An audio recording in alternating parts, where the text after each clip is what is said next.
This is Support is Sexy, episode 469, with wellness expert and business advisor, Amina AlTai. Welcome to Support is Sexy. I'm your host, Elayne Fluker, entrepreneur, author, and founder of Chic Rebellion Media. 5 days a week, Monday through Friday, I bring you inspiring women entrepreneurs who share their wins and lessons to help you take your business to the next level.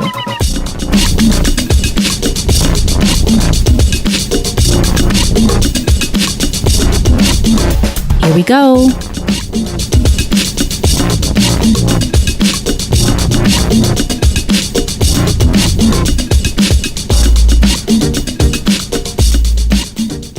Hi, everyone. Welcome to a new episode of Support is Sexy. I'm happy to have you here. It just would not be the same without you. And if you're a woman entrepreneur listening and maybe you're struggling in your business or you're feeling alone, sometimes entrepreneurship can be isolating and you want a group of women who understand what you're going through, what you're trying to create, and who are just there to share in this journey with you. Then I want you to consider joining the Support is Sexy Mastermind at supportissexymastermind.com. Go over there and see what kind of information and resources I'm sharing with you. But most importantly, in addition to the content that's there, video courses, audio training, a lot more information, weekly chats with you, there is a community of women who are there to support you. You do not have to do this alone. Now, today, I am super excited to welcome our guest, Amina AlTai. And Amina has a very interesting and unique approach to taking care of yourself in your business. Not just about self-care, but what she calls being entrepreneurished. So nourishing yourself and nurturing yourself in your business, in your career, and of course, your personal health and in your life. So in this episode, what we talk about with Amina is the value of quote unquote unbecoming. No matter how old you are, you have to take care of yourself. Why getting well sometimes means letting some things go. Amen to that. And how to make wellness a priority in your business for yourself and for your employees. So what Amina talks about and what she does in her expertise is not only helping entrepreneurs and founders and startups learn how to be entrepreneurished, but also speaking to Fortune 500 companies. So people who have many employees and who need to have some kind of resource or some kind of, at least be armed with information, right? To keep their employees, their staff, all of their people healthy. Because as she says, a healthy business and a healthy bottom line are intrinsically tied to a healthy you. So now, without further ado, Amina AlTai. So Amina, thank you so much for joining us for an episode of Support is Sexy. I'm excited to chat with you. Oh, I'm so excited to be here. Thank you for having me. Of course. So our first question, when did you first fall in love with entrepreneurship? This is such a great question. And, I think I was potentially born with a love for it, if that's a thing. Yes. I come from a long line of entrepreneurs. So both sets of grandparents were entrepreneurs. My parents were entrepreneurs. And I didn't immediately think that was, where I was going to go with my career. But my first job out of college was working at Cartier, the jewelry brand. And one of the projects that I got to work on was Cartier's Women's Initiative Awards. And that is basically a contest for women-run businesses. And they compete to basically get funding and guidance and stewardship for their businesses. And I just thought it was the coolest thing. And I thought, okay, there's got to be a way for me to work in entrepreneurship, the startup world full-time. And that was the moment. That was the moment I decided, okay, corporate America is probably not for me. And I've got to figure out a way to really embed myself in entrepreneurship. Now, where did you grow up? It's an interesting question for me. I'm half Welsh, half Iraqi, and I was born in London, but I grew up in New Jersey. So wow. East Coast. And at the end of it, you just say East Coast. Exactly. So what would you say a young Amina was like growing up in New Jersey? You spent most of your childhood in New Jersey then. I did, yes. That's such an interesting question, and hindsight is 20/20. I do think I was super eager to please as a child. So I was really driven and hardworking, but I wanted to make sure that I did right by my parents and was well liked by my teachers and peers. Probably a goody two shoes, if I'm gonna say. Mm-hmm. And I don't think I was as dialed into my truths as well. And I think that's sort of the journey that I've been on with my career, and it's sort of been a spiritual and unbecoming almost, because I think I wasn't so connected to who I was as a young person. And unbecoming. Mm-hmm. Oh, what does that mean? So I think a lot of the times we're operating from belief systems that aren't our own, right? So we come into this world and, we're shiny and we're brand new, and we grow up in family systems and societies where, there are certain belief systems. And then because we're young and we don't necessarily know to question belief systems around us, we adopt them as our own rather unconsciously. And they can direct our entire lives unless we get conscious of them and then decide what we're going to cement as our own beliefs. So I think, growing up, I had this belief system and this way of being, but it wasn't necessarily who I was innately or truthfully. It was kind of a result of my upbringing or society or what have you. So a lot of the work that I do now is in supporting women entrepreneurs and finding their truth and their own unbecoming so they can get to the root of who they are and find out what their conscious and unconscious beliefs are. I love that. And it's so funny that unconscious beliefs are the things that usually stop us from moving forward, right? So having that, learning that self-awareness about them through people like you who can help us sort of find those roadblocks or discover what kind of roadblocks might be there is so important. Absolutely. It's so astounding. And depending on the body of research that you read, some people will say it's 75% of our belief systems actually come from an unconscious operating system. And some people will say it's up to 95% of our behavior is actually driven by subconscious beliefs. And so we can wind up in a certain place in our lives and actually have no idea how we got there because it's coming from belief systems and thought processes that really aren't our own. So it's like trying to unlearn some things. I've heard people say unlearn. I've never heard unbecoming. I was really drawn to that phrase. Oh, thank you. Thank you very much. So is it like trying to unlearn certain, or deciding, not even trying to, deciding to unlearn some behaviors or just make a different choice once you know better? Exactly. Mm-hmm. So once you decided then, when you talked about, well, you had already moved into a marketing position at Cartier and doing great at that brand, and then discovering that maybe entrepreneurship is for me, even though your parents and grandparents were entrepreneurs, did they encourage that? Because sometimes I find it can go either way. Either they say, no, don't do it. We did it because of this, or they say, go ahead. That's such an interesting question, and no one's ever asked me that before. But thinking back, my parents were a little bit hesitant. I mean, I was 22 when I first started my business, and I think they probably wanted me to have a little bit more career experience under my belt before venturing out on my own. And I do remember a moment where my mom was like, "Are you really sure?" Mm-hmm. And I was like, "Yes, I'm sure. So that's interesting that you bring that up, because I think a lot of the times our parents and grandparents, they know that the road can be tough and they want to protect us in a certain way. They can try to shield us from that. But if it's our truth, we're going that way. Exactly. So what made you feel, was it just that primary experience of seeing that contest and witnessing those women that really made you say, yes, I am sure? Or did you do some other things in between then to really make that decision? So I think every day I got more and more sure. So that might have been the impetus and the turning point, and the day that I was like, okay, probably, not meant for corporate America. Let me explore life as an entrepreneur. And I think every step that I took further down the path, I kept thinking, okay, I'm going the right way. Okay, I'm going the right way.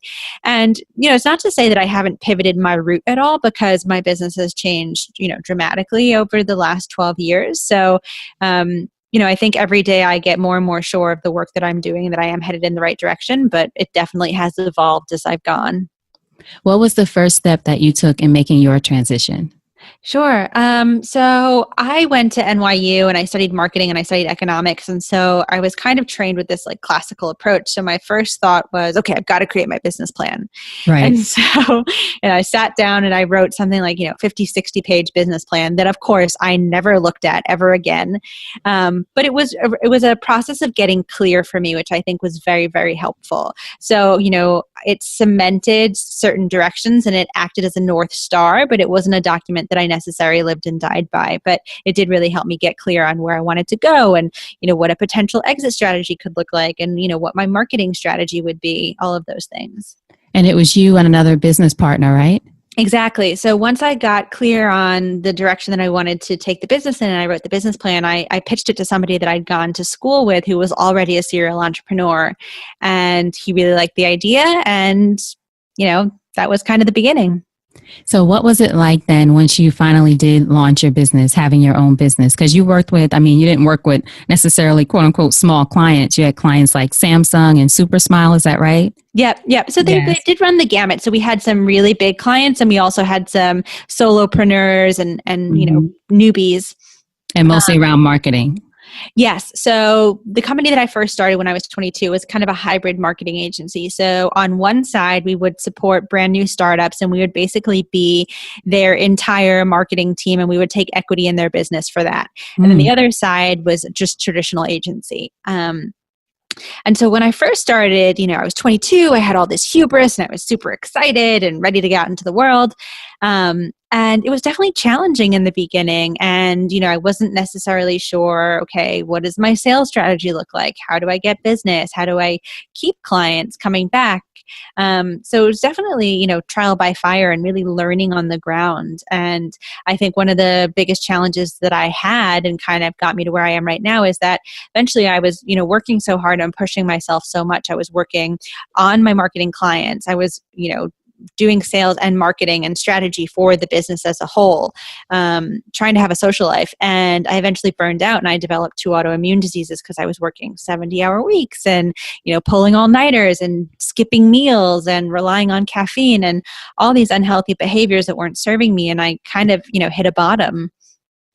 And so at that point, I really had to kind of reevaluate my relationship with my business and with everything, honestly. And I went back to school to study nutrition, fitness, and mindfulness, and basically recreated my relationship with my business, eventually moving on to other things and a different business altogether. But, I think that was really sort of the beginning of my journey. I had to go through that process, be really young in a business, not necessarily know where to go, push myself to the physical limits, hit a bottom to then really pivot and come back to myself.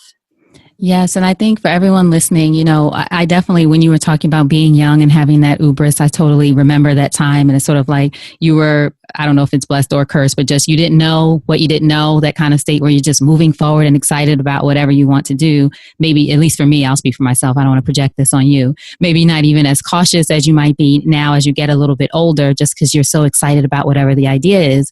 But again, for everyone listening, to realize that even no matter your age, but even if you're young, some people think, oh, you can push yourself because you're young, you can do that. You can still make yourself sick if you don't take care of yourself. It's not an old person thing, or when you get older, you have to take care of let me know if I'm saying this right.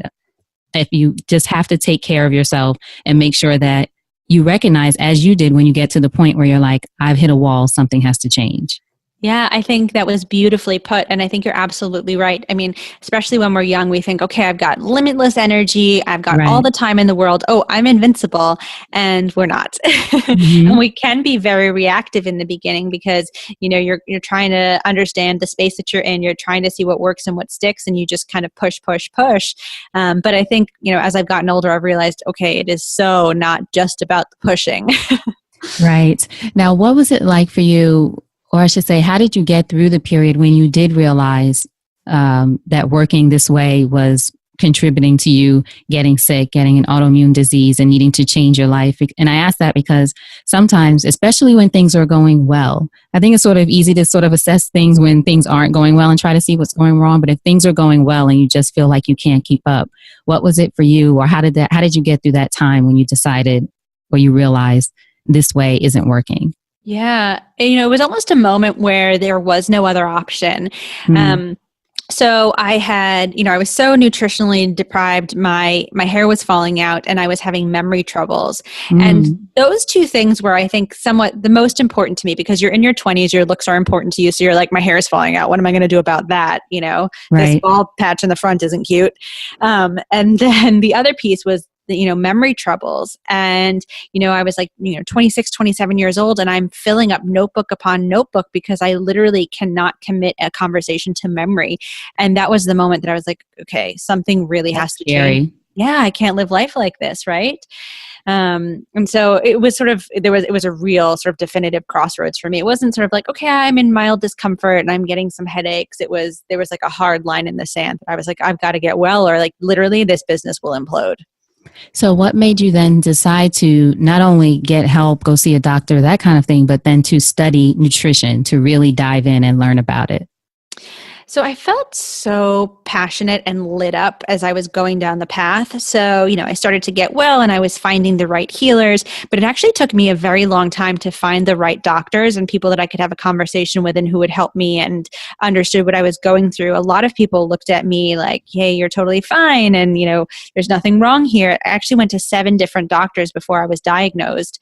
And so that part was a little dark. And I just had this inner voice, this intuition that kept saying, just keep looking, just keep looking. Like, you're sick, you don't feel right, you know better than anybody, just keep looking. And so I was lucky that I listened and, I did find the right doctors. And by that point, when I started to feel good again and I was getting well, I thought, okay, I've been through the ringer and I don't want anyone else to have to go through what I go through. Or, what if somebody sits down with the first doctor or the second doctor and they believe them that nothing's wrong with them and they stop Right. searching? And that for me is just heartbreaking, because if you know that something isn't right with you and you know that it's preventing you from showing up fully in your job or your life, like, we've got to keep searching, but not everybody will hear that voice, right? Or not everybody will have those resources. And so it's so important to me to kind of be the guardian, the person sort of leading people in the direction like, hey, yes, you can live well. And, you do need these tools and these resources. And I want to help you because I want to mitigate the learning curve for others. I don't want them to have to go through what I went through. Thank you so much for sharing that, especially the part that you said about for those listening who, if you go to that first doctor, the second doctor, they tell you nothing's wrong or they can't find what's wrong. If you know that something's not right, keep going. Because too many of us, either continue living with some kind of illness or symptoms of some illness because the doctor said there's nothing wrong, even though we know there is. And God forbid, some people even pass away because this thing has gone untreated for so long when they knew something was wrong and the doctors wouldn't say. So thank you for sharing that point about keep going until you find the solution for you. Yeah, no, thank you for really driving that home too, because it's so, so, so important. Would you say that is really what fuels your passion now? You teach other entrepreneurs and millennials, especially, that the quote unquote hustle and grind can do you harm, and it's important to take stock of what's affecting you. Absolutely. I think that's super important because, we live these lifestyles that are so fast paced and so intense. And unless we're taking care of ourselves, we can't show up fully. But it almost goes one step deeper for me. So, yes, it's great. It's like feeling good will open so many doors for you and allow you to show up fully for your work. But actually, if we think about it, when I feel really good in myself, when I am whole and nourished and I understand who I am and I'm taking care of myself in all the right ways, I actually see myself clearly for the first time. Because if we think of it sort of really mechanically, right? Say you're eating foods that aren't right for you or your body. It clouds your thinking. You feel sluggish. You don't necessarily respond to things in the same way that you would when you're clear, right? Mm-hmm. So yes, I'm nourishing myself in balanced ways. I can actually hear myself clearly. I can see who I am. I can accept myself. And when I do that for myself, I can do the same for others. So it actually becomes a conversation of equality, because when I'm whole and nourished and true to myself and totally clear, I can see you as exactly the same way. And so you go to work, you hang out with your friends, and you don't take them out for stuff that isn't theirs, because you're only operating from your own truth in your own space of awareness and nourishment. Would you say that getting well also meant for you and for your clients, people that you work with, being able to let go of some things too?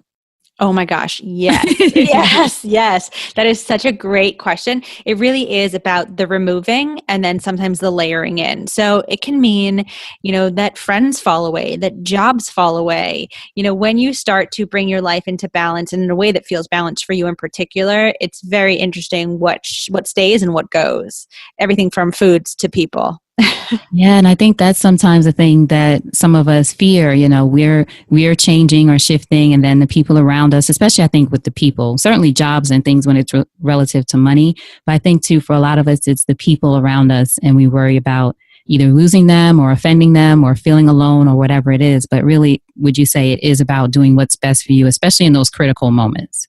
Absolutely. Yeah. When we go to the next level, we shake the ground around us, right? So that can mean uprooting friendships, jobs, relationships, what have you.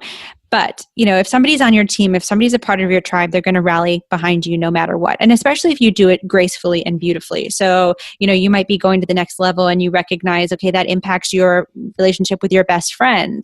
But if they're always on your team and they're always rooting for you, there's a beautiful conversation to be had and they can come on the journey with you. But, if it's not a friendship that's grounded in truth, or neither of your truths, it's probably not going to make it with you on the journey, and that's okay too. It frees you up for what is meant for you. When we go to the next level, we shake the ground around us. Is that what you said? That's what I said. That is amazing. I wrote that down. I love it. Quote. I'll give you credit, Amina. I'll give you credit. Thanks, Elayne. So what do you think companies then, because I know you work with a lot of companies on helping them realize how important it is for not even just as entrepreneurs, but for their employees to feel healthy and be healthy. So how do you help them understand that, though, how healthy employees are tied to a healthy bottom line, as you say? Yeah, so this is so important to me. And I think a lot of people think about it as kind of this value add or like a nice to have, right? So, I'll go into organizations and they might think, yes, a wellness program, like that's a nice employee perk. But no, really, like this should be the lifeblood of an organization. And it really should be an inside out approach or a top down approach. And you will find founders and CEOs that have potentially had their own health crisis or personal crisis, that they really believe in this and that this should be, integral to the business. But sometimes you have to prove the business case for it. And yes, that's surprising to me, but it's the reality. But I do think if you look at any successful company or leadership, you'll see that they take excellent care of themselves first and foremost. Because not only does health create more resilience, it also creates more clarity, like I was saying before. So you'll have a more resilient workforce, you'll have a clearer workforce, you'll have a happier workforce. And that permeates the culture, the business, and anybody that they come into contact with, right? It's pretty clear when you walk into an organization that is good to their people and taking care of their people, and when you walk into one that isn't. Yes, people talk a lot about morale, and they don't realize, I think sometimes companies don't realize just how much 1, 2, or 3 people who are truly unhappy, maybe with every right to be unhappy with something that's going on with the company, how that affects everyone. They just think that those people are problem people and we need to get rid of them. But it's sort of, well, what is at the core of this feeling? And like you said, as someone coming in, you can usually sense it. Exactly. Which makes it more difficult for everyone listening who are entrepreneurs, which most of our audience is. That kind of feeling makes it harder for you to hire people sometimes. Because again, if people are coming in and they sense this, so we don't think about how it affects just beyond the people who are there even. Right. And I think as entrepreneurs, we almost need to be, especially if we have small teams, we almost need to do even more due diligence than a larger company, right? Because there's few of us, right? So whoever we bring into the fold is, part of the team and it's close knit. And then whoever's interacting with the business on the outside is feeling that person too. So we really have to do the due diligence when we bring people in and make sure to take care of them when we bring them in as well. That's, yes, it's finding the right people, but it's nurturing them as well.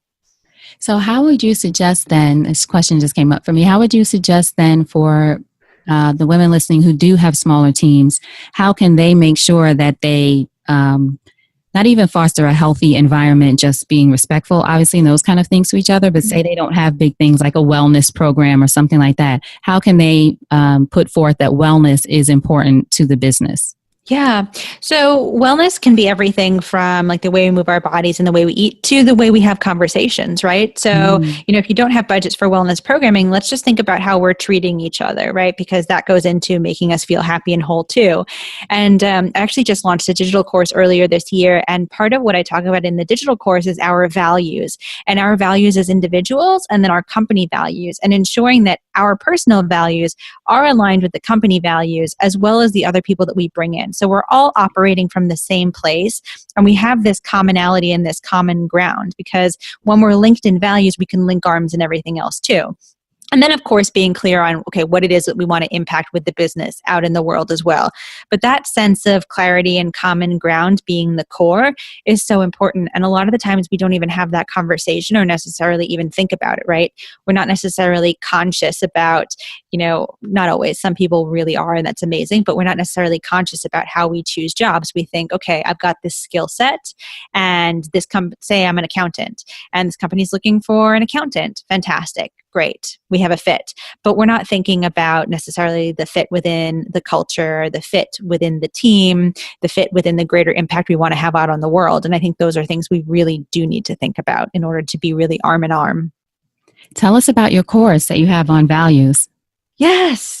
So My course is called Entreprenourished, and basically, so my coaching is a hybrid between business coaching and wellness coaching, because I think they're tied. Mm-hmm. And so this course is essentially a digital version of my 5-month one-on-one coaching program. And so there are 5 modules, and in it we touch on everything from authenticity. So how do we journey to the truth of who we are and get really close and in contact with that? And then the next module is about nourishment, and yes, how do we fill ourselves up in ways that feel balanced to us? And I have sort of a scale and a ranking system. So are you nourished in your relationships? Are you nourished in your career? Are you nourished in the food you eat and in time for joy? All of those things. And then you put together a plan for yourself in terms of, okay, how do I stay nourished so I can show up fully for my business? Then we get into the whole values piece. So your personal values, the brand values, and then it goes into what do you want to put out into the world by way of services and products, et cetera. And then how do you attract the right consumer, the right people to take advantage of what you've put together? That's excellent. So then the final one is how getting your message or your things out there. Exactly. Okay. Exactly. Because it's all about attraction, right? So if I know who I am and I'm filling myself up in the right ways, I can attract the right talent. If I attract the right talent, I can put together the right products and services, messages, etc., and I can attract the right consumer. And in that, we have a really nice fit, right? Because there's nothing worse than putting something out there and you're like, oh, why does nobody want this? Well, maybe it's not targeted to the right person. And maybe it's not targeted to the right person because you didn't think of it from that ground up approach. Mm-hmm. And this we can find on your website, right? Exactly. Excellent. So everyone, I'll make sure that I link to Amina's website. You'll be able to find it, but I just wanted her to mention the course so you can hear what kind of things are in there so you can go grab it right away. Amazing. And I did have the free mini course for you guys as well, in case you want a little taste. Oh, she's going to tell us about that. Okay, you'll tell us about that. I have a couple more questions. I did want to ask you, since you've obviously made such a great pivot from, marketing, interestingly enough, and I always try to tell people this, you don't lose those skills. You're just using them in a different way. Exactly. So obviously using, it's not like, oh, she's forgotten totally about marketing and all these great companies and things that she's done. No, you still have that. Even in this course, you mentioned it some. But I do want to ask you about just making that pivot for you from a marketing agency or marketing focus to a business that's much more about wellness, health and wellness and that kind of thing. What was I guess a couple questions. What was the first step you took in making that pivot from a business standpoint? We know your personal health, but then also, I'll ask that first. Yeah, that's such a great question. And I asked that question to so many people when I first started too, because I would look out in the market and I would see all these women with these businesses and they look like they just had it all figured out and they were so pulled together. And I was like, is nobody fumbling around in the dark like I am? Everybody is, yeah. Exactly. So I always try to be like, hey, here's really specifically and tactically what I was doing. So right. I went back to school to study nutrition, mindfulness, and fitness while I was still working at the agency. And then I thought, okay, I have this wellness background, but I think I kind of want to stay in marketing. So I took a job, actually 2 jobs that were on the wellness side, but I was leading marketing organizations. And I just kind of kept getting the message over and over again, like, no, you're meant to teach this a little bit more. And so I decided that I was going to consult on the marketing side while I dipped my toe into my current body of work. So I essentially kept my day job to a certain degree, but in a way that was flexible so that I could test the waters on this new body of work. So, it wasn't like, let me just sort of like completely abandon the old and jump into the new. It was a calculated approach where I thought, okay, I will be a marketing consultant and I will spend X hours a week on it and that will support me and give me money to funnel into my new venture. And then I have X hours a week to spend, on this, business wellness hybrid. Excellent. Thank you. Thank you for sharing that. Like you said, for all of us fumbling around, this is one way that you can do it. It can look a lot of different ways. I always tell people, let go of the how, but It's good to hear from people like you who have made that pivot. What did it look like for you?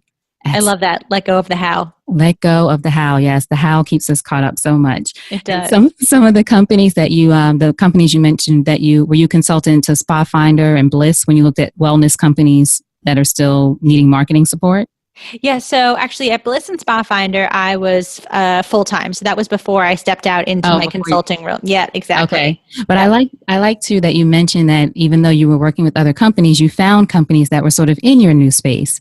So again, for everyone listening, you can look at how you can blend the two things if you're trying to make a pivot of how you can, if it's possible, still kind of have your toe in both, if your foot in both, your toe in both, your leg in both. I don't know. Until you figure it out and then make that transition. It's all kinds of ways to do it. Yeah. And going back to your point of how, initially I thought, okay, well, I want to stay in marketing, but just on the wellness side. And I tried that and I was like, oh, no, it doesn't feel right. And I just kind of kept following the signs and that until I got to a place that did feel right. So to your point, I tried to control the how in the beginning, and then I just sort of gave it up to the universe and was like, show me where I'm supposed to go. That's right. That's what you have to do. So now, how do you keep yourself healthy as an entrepreneur? And what were the two, I forgot to ask you, the autoimmune diseases that you were diagnosed with? And then how do you keep yourself healthy now? Yeah, that's a great question. So I was diagnosed with Hashimoto's disease and celiac disease. Mm-hmm. And so to keep myself healthy now, I have a few non-negotiables. So I'm a Vedic meditator, so I meditate for 20 minutes twice a day. And some people are like, oh my gosh, 20 minutes twice a day. Like, how do you do it? That's so much time. But time expands when you meditate. You're just more productive and you're clearer and you have more energy. And so to anyone that's maybe considering meditation and thinks it's sort of time intensive, first of all, it doesn't have to be 20 minutes. It definitely doesn't have to be twice a day, but time does unfold when you are re-energized from that practice.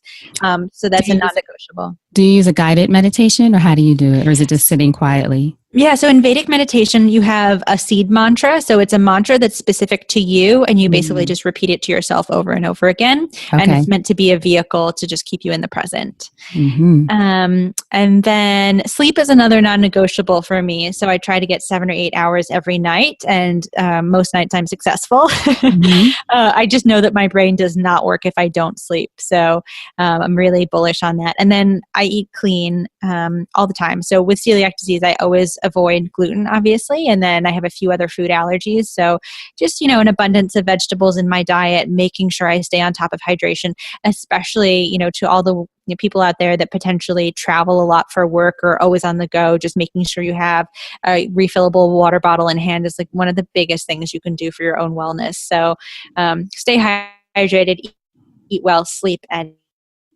meditation. Those are my go-tos. Excellent. I love it. What would you say that entrepreneurship has taught you about yourself as a woman? Ooh, I am really digging deep into the topic of resilience right now. So that's taught me so much about myself. And I think, just we're stronger than we can ever imagine. I think we are more resilient than we know.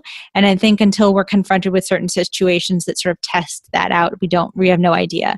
So I'm reading a lot about resilience. And, funnily enough, one of the biggest components of resilience is routine. So, if you do have a great routine and a solid foundation, you can be more resilient. So, as you're thinking about your business and little things you can do every day to support your wellness, creating a routine will also help you bounce back when times get hard as well.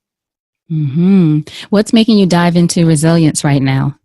So entrepreneurship is a journey, and there are peaks and there are valleys. And earlier this year, and I'm all about, airing out everything that's happening in my business and sharing my shadows with the world, because I think it helps me learn and it helps everybody else learn. Right. But earlier this year was really challenging for me. So I was launching my first digital course. I was piloting a new body of work. I was transitioning some old forms of work, and I was just doing a lot. And when I first put it out there, I wasn't necessarily getting the response that I had expected.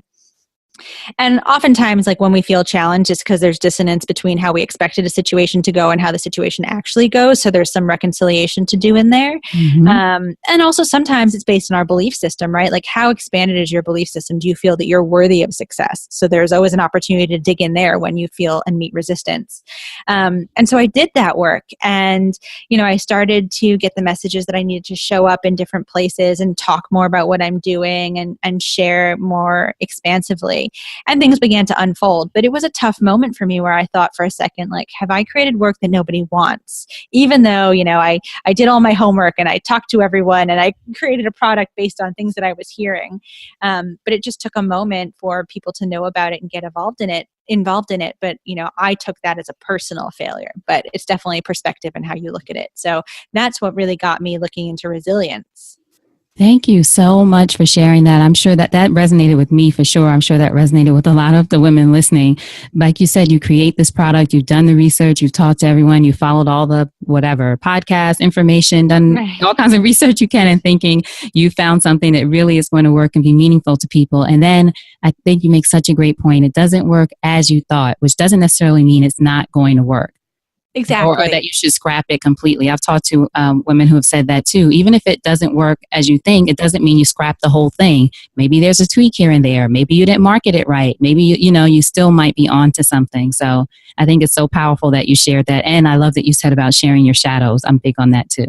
Oh, it's beautiful. And thank you so much for saying that too, because I think that's exactly it. We want to hide things that we don't feel proud of, or we want to throw them away immediately because we think that they're broken. But Yeah. there's something beautiful for us to learn in there, and there's a way to take it forward. And, in my particular case, I was struggling with this digital course, and then a friend of mine, we were having a conversation, and she was like, well, why don't you bring that into organizations? And that was like an aha moment for me. And I was almost at the point where I was like, oh, I just scrapped this whole thing. But it was one conversation and one new idea that really turned everything around. So like you said, don't throw the baby out with the bathwater. Yeah. And then even sharing, suppose you were trying to keep that hidden from your friend and be like, everything's fine. Yeah, it's all You never great. would have gotten that wisdom, right, from Exactly. her. This idea. Excellent. I love it. So in closing, if you think over your life and career and you had the chance to thank only one person whose support was critical to you personally or professionally, who would that be and what would you say? Oh, that's such a beautiful question. And so many people flashed in my mind's eye as you asked that question.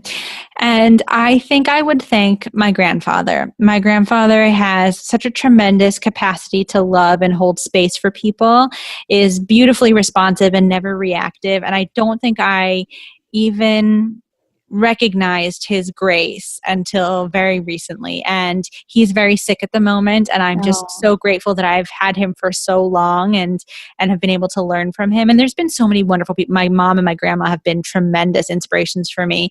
But my grandpa right now is just, and his capacity to love and how he has shared that with me is just tremendous. And I'm very grateful to him.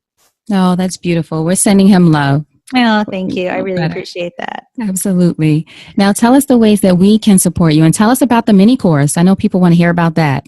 Yay! Awesome. So you can learn more about me at AminaAlTai.com. And I'm at Amina AlTai on Instagram. But the mini course is a little tiny teaser of my full digital course. So if you want to learn a little bit more, but you're not ready to commit to the big course, totally get that. Everything is baby steps. I created this free mini course, and it's called Get Unstuck in Your Business. So it's for any of us that are feeling resistance in some areas and we're not sure exactly why. So kind of goes back to what we were saying before. Maybe things aren't going as planned, or it's not what you expected. And we want to dig into the why behind that. Is it market forces? Is it belief systems? Is it a lack of empowerment or self-worth, etc.? So the mini course gives you a little taste of that. And you can grab that for free at getunstuck.aminaaltai.com. Get Unstuck. Great. Everyone, I will make sure I have a link to it. I'm going to sign up. Yay! I'm excited. That's excellent. Thank you so much. This was such a great conversation. Of course, we know each other, but it's so wonderful hearing so much more about your story and just how powerful you talk about, too, the importance of us getting healthy for, sometimes we run ourselves sick for our business, but really you need to get healthy for yourself and for your business. Exactly. Thank you so much for having me. This has been such a fun conversation and such a great chat and so joyful. So thank you. Of course. Now, before you go, what's a parting piece of advice from you to our listeners about anything? That's such a great question.